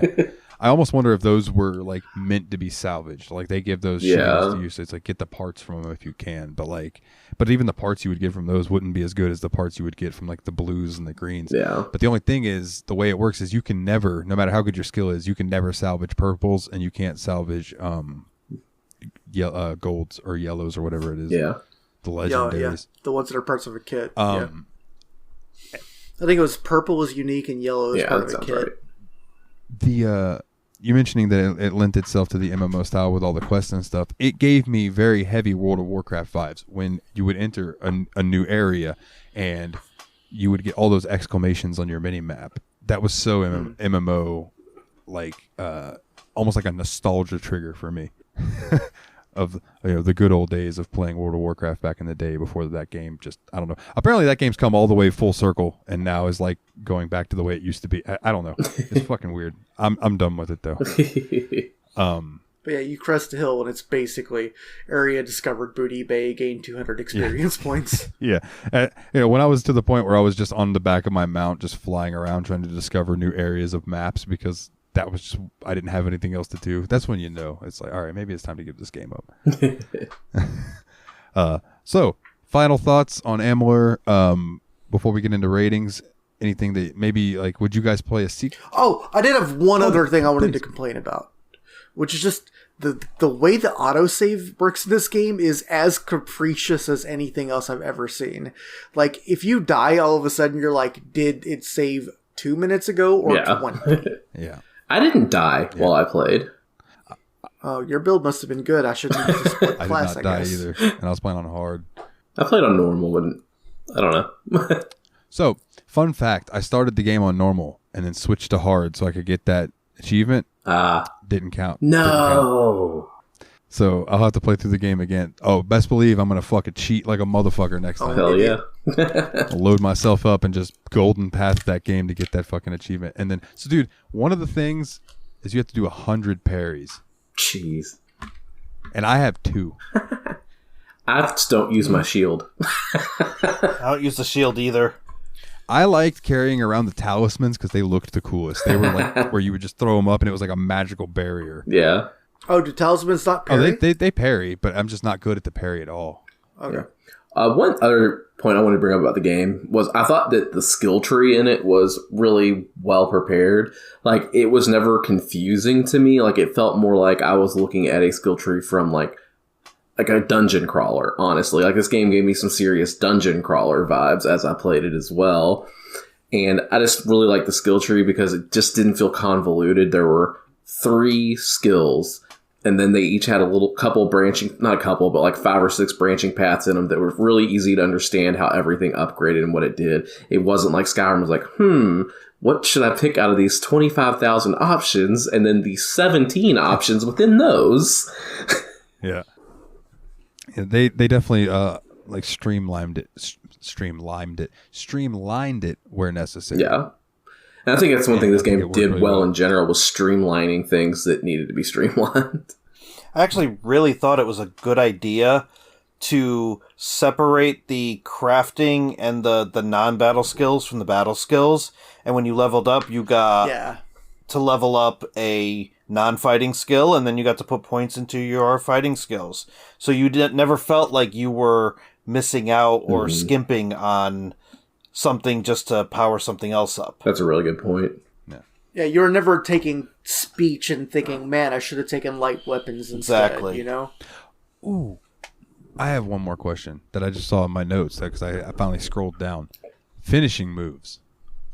Anybody have any favorites of the Fate finishes? One time I was unarmed for some reason because, like, remember when when I set the achievement that I got to talk to somebody while streaking while not wearing any clothes?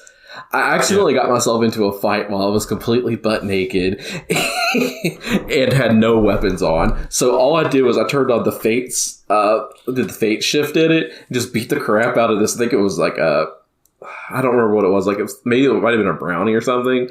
Just beat it up. And then, like, when I did the final finishing move on it, where you know how you press the A button and you have to mash, he just grabbed it by the head, took it, and slammed it against a tree. It was like a Kiryu Heat action.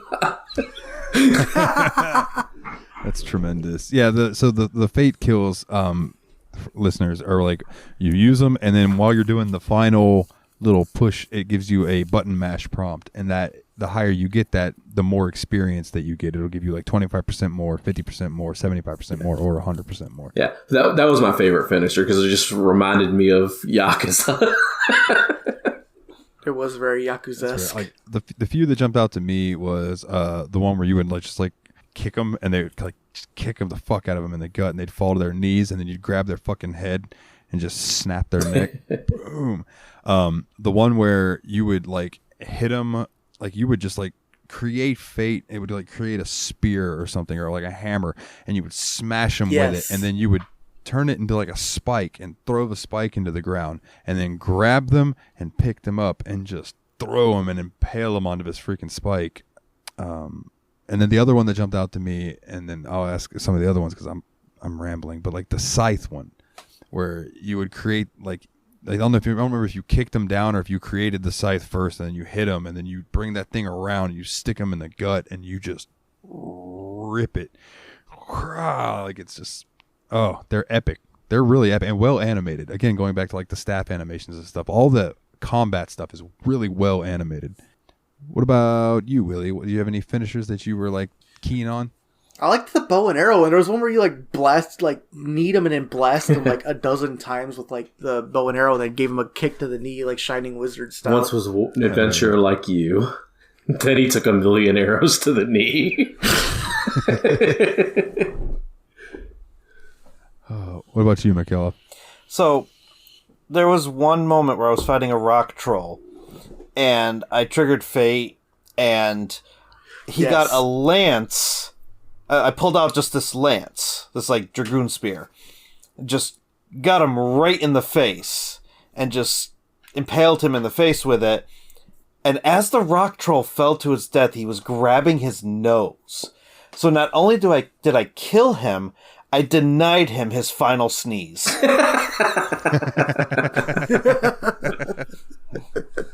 That's man, can you imagine? brilliant.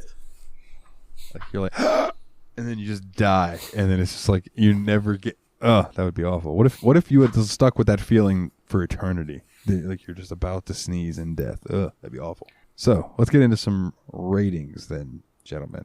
Let's go counterclockwise this time. So we'll start with Nate. Nate, what would you like to give this rating? Yeah, like I said, I think this is a really solid game. Like, everything about it was fun. I've enjoyed my time with it. I do plan on playing this more, especially on lighter weeks where we're not playing a big lore-intensive game that I have to concentrate on, and a week that, Sonic Frontiers and Pokemon Scarlet don't come out. So no, I really enjoy this game a lot, and I think this deserves 8.5 Fates out of 10 Weaves. Alrighty. Willie, what about you? Do you know what score I gave Fallout 3? That was a long time ago, my guy. Oh, hold on. Yeah. Hold on. I can tell you. We have a reference now thanks to our super awesome listener, Mr. Brian414. Yes. Yeah, unfortunately, I didn't apply for access to the doc. So Oh, son of a bitch. Yeah, me neither. I just requested. Okay, so we don't know yet. Well, we don't remember, Willie. So that's on you. All right. I would assume I probably gave it something like an 8, and I would really like to back that off and say, in retrospect, that game was closer to a 6.5. And this game is probably closer to the actual 8 that I wanted to give that. All right. Like, in retrospect, Fallout 3 was pretty rough. It did not age great. Yeah. But I got it working, though. You did. Yeah, I got it working. You did. That was... I enjoyed doing the podcast. I don't think it was a good game anyway. Miguel, what about you, bud?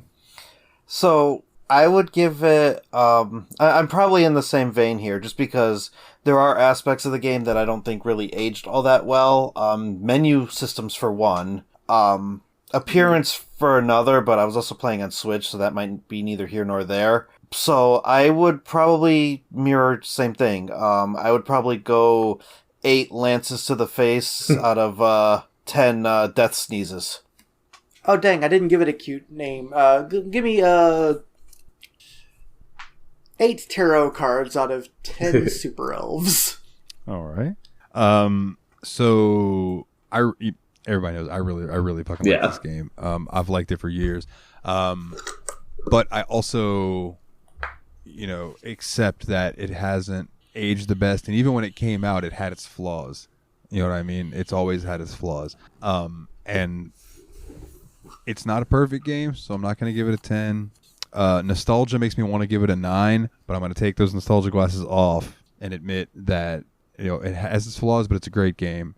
I'm going to give it 8.5 Allens out of 10 shears. Nice. That's good. So yeah, that is Kingdoms of Amalur, and then that means we'll be moving on to listener questions, correct? Or do we want to go ahead and cover next game? Let's do listener questions first, and we can go through there. Kind of a light week and a couple of sarcastic bastards in the questions section this week, so let's roll on through them. Our first question, this comes in from Adam, was what's your favorite class in Kingdom of Amalur? Your favorite weapons, best side quest, best piece of gear? We kind of went over all of that in the episode, but just to make it quick on my end, my favorite class was the rogue. My favorite weapons were the knives. Specifically, the ones I liked were called Shine and Shadow, which when I saw Mikolov playing, he was using the same knives that I'd been using, so that was pretty cool. And then my favorite side quest, like I said, was the one with the spiders in the town. Okay. I'll run through mine next. My favorite class is Jack of all trades. My favorite weapons are by far chakrams. See, y'all made me want to try those because those look like pretty hypes. Like, I want to kind of do a mage class with staves and chakrams next because I feel like that'd be really fun.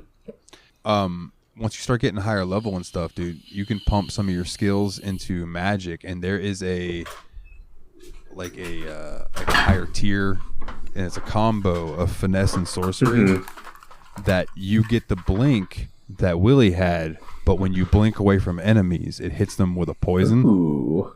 And it's fucking that sounds pretty cool. I might, like, if I get that far amazing. And I can spec into more stuff, I might do something like that. Yeah, it would definitely be worth checking out. But yeah, chakrams, dude, I like them because you can, if something's close to you, you can throw them and hit them. But also, if they're a decent ways away from you, you can use them to keep them away from you. Yeah, because I don't like the ranged weapon on my class. Like, I don't like the bow very much at all. Yeah. I recommend just pump some points into sorcery until you unlock the chakrams, and then just dump points into those. Cool. And then do that far left skill tree. Yeah. That's like the special abilities. Definitely do that because so when you dodge roll with a chakram, you dodge roll, and then if you use your move immediately, he like throws it out once, and then he throws it kind of upward and knocks the enemy into the air, and then he takes both of them and throws them up, and they spin, and it hits the enemy in the air and like juggles them. That sounds awesome.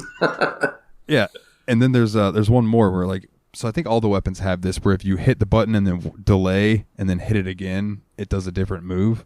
And the chakram ones is like you throw them, and then if you delay, when they come back to you and you hit it again, he jumps up in the air and just like slings them downward at the enemies. Boom! It's sweet. Nice. They're great weapons. Best side quest, I mean, there's a bunch, but probably my favorite one is the wolf guy. It's just that's the one that stands out to me. Or helping the girl recreate the classic poem scene where you have to like gather the deer heads and stuff to summon the troll. That was a cool one. I like that one. Best piece of gear. Probably my chest plate of doom, because it had 386 armor. Jeez. Did you take damage? What? I didn't take a lot of damage at all. No. I did have like a good stack of potions, but I tended to not use them. I tended to just pop over and use my healing spell, and then just wait, because by the time my mana was recharged up, my spell was ready to go again. So. Let's see. What about who wants to go next? Willie or Mikolov? I'll go next. Okay. So, favorite class. I still like the Arcanist. I think eventually, if I have more time, I think it's Shadowcaster. I think I'll have some really good fun with that. I just think getting to that point is hard, just because you're very easily hit. Especially if you're a dummy like me and go through most of the game with Blood Curse. Oh yeah, you gotta get that shit healed. Well, plus, I mean, that's the lowest HP combination of two classes. You know? Yeah, as I found, like you're inherently. Yeah, I've been finding myself getting 1-shot, 2-shot quite a bit, and mages don't really necessarily work in this game like they do in others. Like, you can heal, but it's not something that you could do mid-combat, so you need your potions. Favorite side quest, I think, is one that I haven't done yet. And that's the one where you are going to become the next Fey hero. Because I walked into their town, and one of the first things I saw was them announcing the death of one of their great heroes, and they were going to have a contest to see who was next. And you just kind of show up, this like random mortal guy, and you're like, "Hey, I want in. I want to do this too." And I only accepted the quest. I just feel like that's going to be a great time. I'm in the middle of that quest now. Is it going to live up to expectations? I enjoyed it. Okay.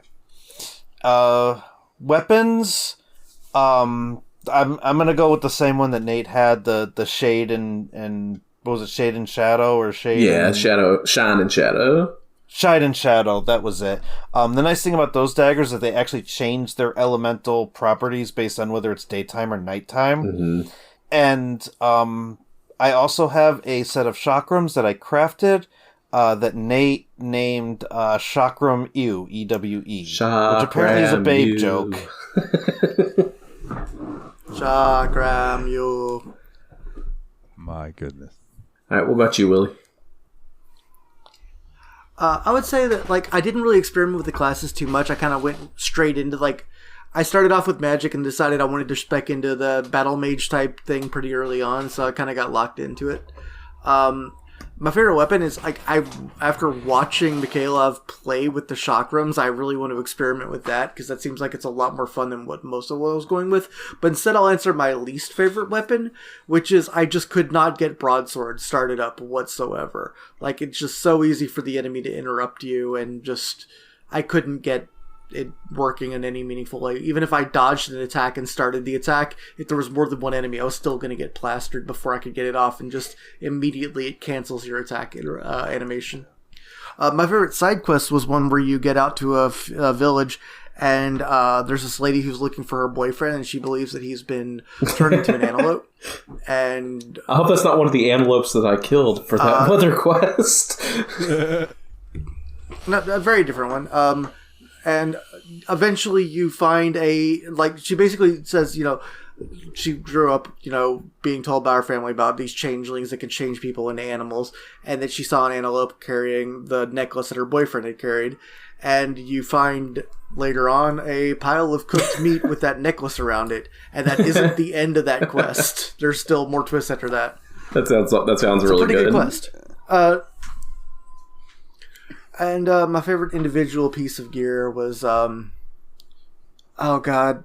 Gotta be honest, I really got happy the first time I was able to just, like, upgrade any individual piece from, like, regular linen robe to, now I have enough sorcery and I can use fine linen robe. Yeah. Like, that little tiny difference just always cracked me up. Like, it didn't look any different, but my character was a little bit better, and she knew it. She was a little more badass comfortable. like it. Yeah. Right. This next question comes in from a real bastard named Wayward Cross. That's our Paul Korn. Joined us for the Yakuza 0 episode not too long ago. And his question is, if you were forced to write smutty fan fiction of one franchise, which one would you pick? And why is it Sonic, Nate? Well, here's the reason why it's Sonic, Paul. Because, as we all know, your wife is the world's greatest Sonic smutty fanfiction reader, so she would do all my audiobooks, and we would make bank. There you go. The reason it's Sonic for Nate is because he's gotta go fast. I don't chuckle. I'd rather flex my muscles. Don't put in those knuckles! Jesus Christ. Do either of you guys have an answer for that? I don't mind if you don't. Oh, I mean, I do. I would like to write fan fiction for either Final Fantasy or The Witcher. Yeah. I think that'd be fun. Geralt came upon this banshee, and as the banshee screamed, he put his cock in her mouth. Damn it. And he went, Hallelujah! Hallelujah! wail, banshee, wail. Hallelujah. What about you, Mikolov? I'm just gonna go completely into left field and say Skylanders. That's funny. I love it. Nice. Toys to life. I mean, they got that flared base. You're good. It's safe. Toys to life. That's all you have to say right there. Toys to life. Nice. And Willie is, I'm assuming, Doom Guy and Isabella. No, dude. One of them is a dog, and the other one is a it's Doom fan fiction, guy. dog. That's rude. No, if I was gonna go with a dog and a guy, I would go with the werewolves, because werewolves is hot, and then both of them can become werewolves later on. Then you got two werewolf dudes, and it's like, now you got all the powers. All right. This next one is a follow-up question from Kana, which is, how would you get noticed in an oversaturated, smutty Sonic fanfiction market? I answered that in the last question. Chandra will read these. And we will do audio books. Soft serve glass tables. I'm gonna admit all my AO3s as NFTs. All right. And then to round out this trifecta of amazing questions, this one comes in from Chandra herself. So follow-up questions about Nate's self-insert piss-play Sonic fanfic. Why did you only hint at the Big the Cat / Chaotix orgy and not commit to the scene? And was it cowardice? No, because I haven't secured the rights to get SBO the Chameleon in it yet. But once I get there, we'll be good to go. And I will be calling you about reading that for the audiobook. You secured Froggy, right? Yeah, Froggy and Big the Cat are good. It was all on SBO. I mean, what can you do? And let's not hector him about Was SBO Vector. Chaotix? Yeah, he is. Okay. Yes, he was. SBO Vector and the other one. Yeah. All Charlie right. the Bee. And this question comes in from Kana. So now we have normal questions that don't make your soul want to rescind up into your butt sack. This is from Kana. So what is your favorite piece of video game lore? So I was thinking about this. One thing that really pops out to me is just like the entirety of the lore of the game. And Dalton's going to be mad I picked this before him. Control. Just all the all the different like SCP interactions in that game I thought were really, really neat. And the one that really stands out to me was the rocking horse. So yeah, check that out. Pretty cool stuff. So I'm just going to go back to my crippling Final Fantasy addiction. I'm just going to say Final Fantasy 14, just because everything that happens in this game ties back to this massive event that happened before the game started, and nobody really has any memories of what came before, but you end up, as you progress through the story, starting to uncover some of that. Spoilers for the first expansion of that game. After you beat the main boss, you come across like a giant robot. It's Alexander, which is a Final Fantasy summon, but it's not your typical fight. Like, you actually have to like go into all the different parts of Alexander, and as you're going through and you're beating these short little levels, you're getting this lore of these people that existed that nobody remembered or nobody really had any knowledge of. You're just like, oh, this is clearly their technology and it's clearly not meant to behave properly. But you learn a little bit more and a little bit more. And one of the great things about that particular scene is that you come to find out that like you could live inside the robot. And as you're walking through the dungeon, you see like living spaces just with windows and everything just inside Alexander. That's cool. Oh, that raid's so cool. Hard as fuck, but cool. I think I died at the last one like 4 times before the battle ended. So I have a hardcore piece of lore for you gentlemen. Yeah. This comes from the lore in Elder Scrolls. So there is a legend of... Oh, is this about him? Molag Bal? Let's go. Okay. So one legend about Molag Bal claims that he created the first vampire in the Elder Scrolls. Oh, this wasn't what when he raped a Nidic virgin named Lamé Balefog, who in turn slaughtered a group of nomads because of it. Right? So he created the first vampire by raping him, which is fucked up. But not only that, you have to go through this ritual. And I'm pretty sure the ritual with Molag Bal, if I remember right, is like you have to go through a bunch of humiliation and things like that, including him shitting on you. What the hell? Like Molag Bal, so like he's got a bunch of nicknames. Like he's known. I don't know how this is your favorite. This seems like the worst. But just because it's fucking hardcore that he's just such a piece of shit. Molag Bal is just a piece of shit. Yikes! I hate this. This is. I would like to state this is already my least favorite. Piece of He's lore. got like nicknames like the Harvester, the Lord of Corruption, the Tormentor of Men, Lord of Troubles, the Prince of Schemes, the God of Brutality, the Sower of Strife.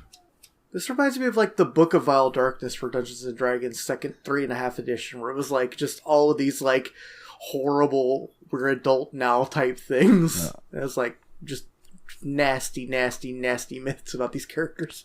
But like, I don't know. I've also like one of my favorite pieces of lore is the White Gold Tower, which is in the center of the Imperial City in Oblivion. It's just cool. And then the fact that it was in Skyrim trying to find things that'll make you feel better about me bringing up Molag Ball. The place is Dragon's Reach in Skyrim. Is that like that place? I did not realize how big Dragon's Reach was until I played Skyrim VR, and I walked into Dragon's Reach and looked up and was like, "Holy fucking shit! This place is huge." And it's because it was used to capture a dragon back in the day. And that's why it's called Dragon's Reach. And I don't know, it's cool shit. I'm done. I might ask for an editing pass on that one. So, what's the next question? Next question comes in for. Oh wait, can I get a pick ahead. one? Oh, I thought you already said. Oh, sorry. Go ahead. I was gonna say, my favorite piece of lore in the video games is it's either implied in the Doom 4 or Doom Eternal lore, and I'm not sure which one, but because I haven't actually played all of those games yet, but it is implied deep in lore of one of the late to us 21st century Doom games that at the end of Doom 64, when Doom Guy chose to stick around in hell and like fight through all of those demons that were still left, that he ended up going through every dimension's hell over and over and over again, and that the implication of that is like every Doom WOD that anyone's ever made, every like map that any fan has ever made, anything that was ever created by some Doom map creator was something that Doom Guy actually lived through and fought through in between becoming the Doom Slayer. That's fucking cool. I like that. I like when they bring in like the fan verse and like make it a part of the thing. Like I believe Star Wars did that too at one point. It's like everything is canon. Yeah, that's cool. Oh, right. Except the novels. Except the novels. And the comic books. Except the novels. No EU for you. All right, and this one comes in from Kana. And what is the game you're most excited to get to eventually playing for the show? Man, so That feels like asking us It's to spoil not, our I next don't think. picks. I mean, I have an obvious answer, and everyone knows it. So I want to try to think of something other Persona than 5 Royale? that would be it, sir. Yes, That would be interesting. Honestly, Dragon Age. me, I'm just edging myself so hard on this one. Because the game I'm most excited to get to is Yakuza Like a Dragon. So, we've got a ways to go before we can even begin to get there. There's so many games between where we are now and that game. So, Yeah, 'Cause that is like a Dragon 7, and we're up to 2 is our Yep. next game, right? we You guys have did quite play the journey, 0 first, though. So, but it's not like we've only played one game. So we're 25% of the way there. I am really excited to get to Ultimate Doom. I don't know when I'm going to pick it. It's just going to be a pick whenever I don't Heck feel yeah. like picking anything else. I'm I don't know. Like I said, Dragon Age, man. Like I'm excited to see how you guys react to that, and that'll give us 3 games. And what's cool about that is you can carry your character over Nice. between the games, which is always something that I like. In like when you can carry it over, and because you grow to love your characters, you know what I mean? Yeah. So Michaela, did you have an answer for this one? I guess it depends on if I'm coming back on again or not. Hey, you definitely can. Well, what's one you would want to be on for, and what's one you would just like us to cover? Like you can double dip on this one if you want. I think when you guys get to Dragon Age Inquisition, I think I would either play that alongside you or join you if you would have me. Just because I've played 1 and 2 3 times each, Oh, wow. and I've never gotten through Inquisition. Wow. Huh. Dang. That's a thick boy, though. That's like an It 80-hour is, and I game, think that's right? part of why I never finished it, is because 1 and 2 are manageable, they're great stories, and then you hit 3 and it's almost overwhelming. can I just say really quick that it's very refreshing to hear someone say that Dragon Age 2 is good? Because I also agree that Dragon Age 2 is a good game, but people fucking hate that game. And I don't know why. Oh, I enjoy it. It's not only does it like take place alongside 1, and I don't know if that's a spoiler or not, but I adore the characters. I adore the main character. Like, I don't change anything about the main character. I do a Commander Shepard on it just because that character is awesome. Yeah. No, I can totally get that for sure. And then so what's one that you just want us to play? Oh, let's see. I don't have the list in... Oh, go ahead. Like if you could just listen to it and just kick your legs up and not have to deal with the game yourself, have us play it for you. Oh, that's interesting. I'm gonna go something weird. Forza Horizon 5. Fuck, that game is good. Damn. That would be a really interesting. We haven't played anything like Only that because for the show yet. it's not. It's something that I feel like if I start it, I'm going to go down a rabbit hole, and it's just going to be my only game for several months. But I'd like to hear more about it. Nice. I like that answer a lot. Yeah, and it's on Game Pass. Ooh. I have one other answer, and this one is just because I want Nate to play it, and that is Dark Souls, the first one. Yeah, actually, I would feel like Dark Souls 1, Dark Souls 3, or Elden Ring would be really, really good episodes. And I've thought about, I honestly thought about bringing Elden Ring up as my next game, but I think we may have missed the iron being hot on that just a one. touch. So. All right. And then this last question we have comes in from Adam. And what is a video game side quest you have never beaten and probably never will? I have an immediate gut reaction to that, and that is finding all the Koroks in Legend of Zelda Breath of the Wild. Never gonna happen. Yeah. I also have one that is an immediate, and it is in Oblivion. I am never, ever giving that motherfucker the skeleton key back. Because once you get the skeleton key, opening locks ain't shit. But if you give it back, then it's gone. You can't have it unless you, console give it to yourself cheat-wise, which is player.add item space 0000000B space 1. And that will give you one skeleton key. Impressive. Yeah. I've put it in a lot. I love how you have that memorized. Dude, I have a bunch of them. If you do that same combo, but if you replace the B with F, it's gold. And if you replace the B with A, then it's just regular lockpicks. Yep. There are certain things I do at the beginning of every playthrough, and they are just burned into my brain. And that is give myself lockpicks and give myself some starting gold. Because, goddamn it, I'm playing this game for the 1,000th time. I'm not starting off as a poor urchin. What about you guys? I'm also gonna go Skyrim.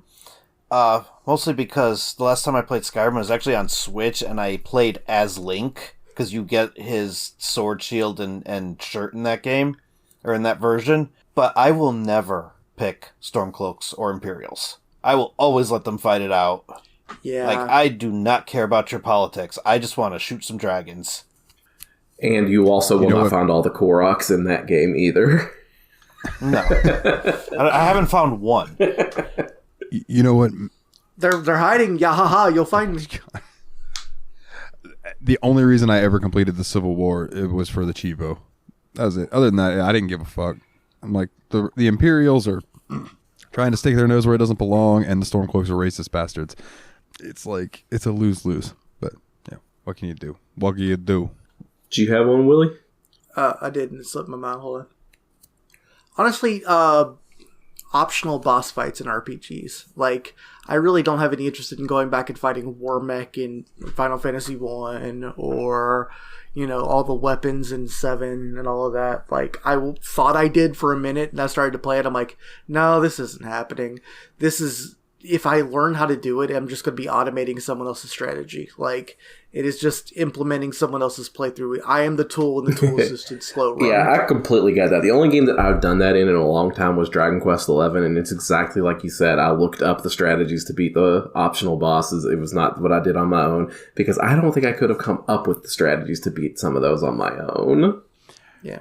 Part of me, and I would want to wait a couple years to do this for the show, wants to redo Dragon Quest XI, but all of us play it in the 2D mode from the start. Yeah. and just play through it like an old school game. I wouldn't be against it. And just to compare it, I think that'd be fun. Well, I guess that's the end of the question. Yeah, that's it. That is the mailbag for the week. So that brings us, before we get into the house cleaning and thanking our guest, that brings us to our next game, which is going to be finally the fan poll pick that it won. I don't remember when it won. Does this mean I get to make a new poll? Yes. Oh my God. All right. Oh shit. Oh. Don't let it go to your head. I have tears in my eyes. So the last winner in the game that we're going to be playing next is American Truck Simulator. But that means that the winner of our poll that's been up since 7/7 July.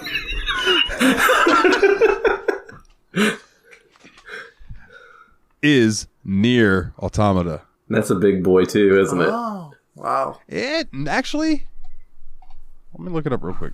I do not think it's as long as you would think. I was expecting at least 40 hours on that. I'm going to say more than 25, less than 50, but I don't know exactly. I'm leaving a lot Main of story, wiggle room 21 hours. Oh, that's not bad at all. Main plus extras, 37. Completion, 61 and a half. So I think the thing with Nier Automata is trying to see all the different endings there are. Okay. there. Yeah. But yeah, so that's cool, man. So up next is American Truck Simulator. I know Jeff is happier than a pig in poop. He was like, yeah, I'll check this game out, and then apparently that just became his obsession, and he is now the American Truck That was Simulator. his ultimate fishing simulator to me. Yeah. So we're gonna probably have, or not probably, we'll have Jeff on for American Truck Simulator, and then I believe the next episode after that, he will be joining us, much like Mikolov did this week, because he did his chime in, and none of us know what his pick is yet, so that's gonna be interesting. Although I think he said the hint that he gave was, if we like it, it'll make us want to play the rest of the series. And I'm like, the fuck could that be? That's neither of the games I thought were the most likely then. But then, part of me also is probably thinking the same two games that you are. Yeah, but that doesn't make any sense for either of those, so Yeah, it's a good question. Well, we'll find out when we get there, because he has a lot of time to change his mind. Lord knows I waffle a lot before I make my picks. I pancake a lot before I make mine. I French toast a lot. Nobody Yeah, crepes? this joke rules. You can What if I want a crepe. crepe? I crepe every morning. You can crepe They're if like you want. really, really flat pancakes. My dad loves crepes. He makes them all the time. Nice. Sometimes, I'll randomly wake up some days and I'll just walk out and just be getting water or whatever, and he'll just be like, I made French toast, or he'll I made crepes, they're in the fridge, and I'm just like, what the fuck? Okay, thank you. So anyways, it's time for some house cleaning. First and foremost, actually, I'll get to that. If you would like to leave us a review, please do. Leave us a 5-star review on iTunes, or give us a thumbs up on Spotify. It would help out quite a bit, and we would appreciate it.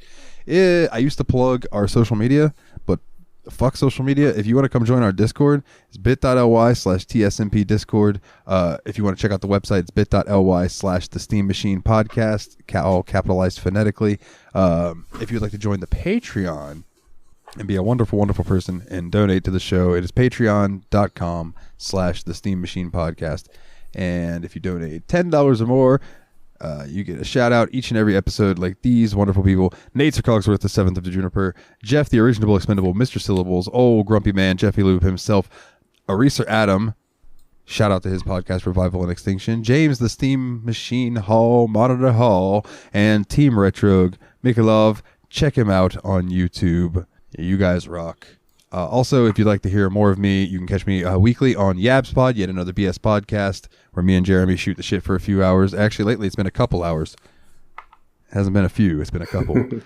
And also shout out to the JRPG Report, my weekly and sometimes bi-weekly JRPG report news show. That one's family friendly. You can listen to that one around the kids, I promise. If you'd like a shirt, tsmpproductions.threadless.com.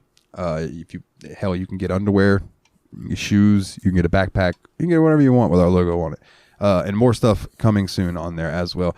If you like our music for the show, check me out on Bandcamp, nilethenightmare.bandcamp.com. Again, if you'd leave us a 5-star review, that'd be sweet. Nate, you no longer really have anything to plug, Nope, right? I'm good. Well, I do want to plug do you have something. Check out Team Retrog please. on YouTube. All right, and Willie, do you have anything you'd like to plug? That Team Retro gets spelled as if you combine retro, like retro game, with rogue, as in rogue, like retrogue. I also would like to give a shout out to Orion, my favorite constellation. All right, and Mikolov, go ahead and plug your stuff again, buddy. Oh, that Team Retro guy. I'm hearing some good things about him, so check him out. I don't know the address, but just search up Team Retro on YouTube. You'll come across it. All right, and I do believe, and if yes, I do have it. So in the episode description, a link to his YouTube channel should be hyperlinked, so you can just click that, and it should take you over there. So yeah, so next time we come at you guys, we're gonna have on our trucker hats. Yeehaw! We're gonna have our dips in, and we're gonna have ourselves convoy. Yeah. Till next time. They're the Destructo Bros. Thank you for joining us, Mikolov. And as always, guys, 10-4. Good buddy. 10-4 rubber ducky. Breaker. 1-9er.